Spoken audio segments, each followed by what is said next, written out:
Kita pasti tahu tentang bursa efek. Umumnya orang tahu tentang fungsinya, yaitu tempat transaksi saham. Tapi ternyata banyak nih yang masih bingung kenapa dinamakan bursa efek, bukan bursa saham. Ngomongin tentang efek, biasanya kita akan mengacu pada bahasa Inggris, yaitu effect, yang artinya dampak atau akibat. Tapi kalau di pasar modal, bursa efek itu bukan berarti bursa berdampak loh. Efek yang dimaksud berasal dari bahasa Belanda, effecten. Hal ini berkaitan dengan sejarah bursa efek sejak zaman dulu. Nah, effecten yang merupakan bahasa Belanda, dalam bahasa Indonesia artinya adalah surat berharga.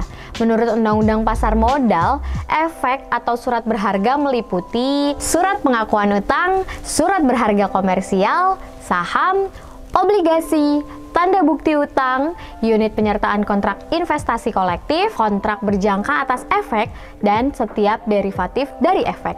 Perusahaan sekuritas bukanlah perusahaan yang mengorganisir satpam.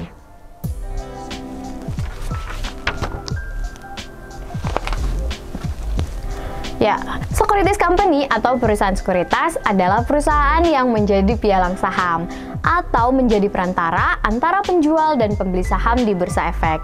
Pertanyaannya, ketika bursa tempat transaksi saham dinamakan bursa efek, kenapa perusahaan yang menjadi pialang saham dinamakan perusahaan sekuritas, bukan perusahaan efek?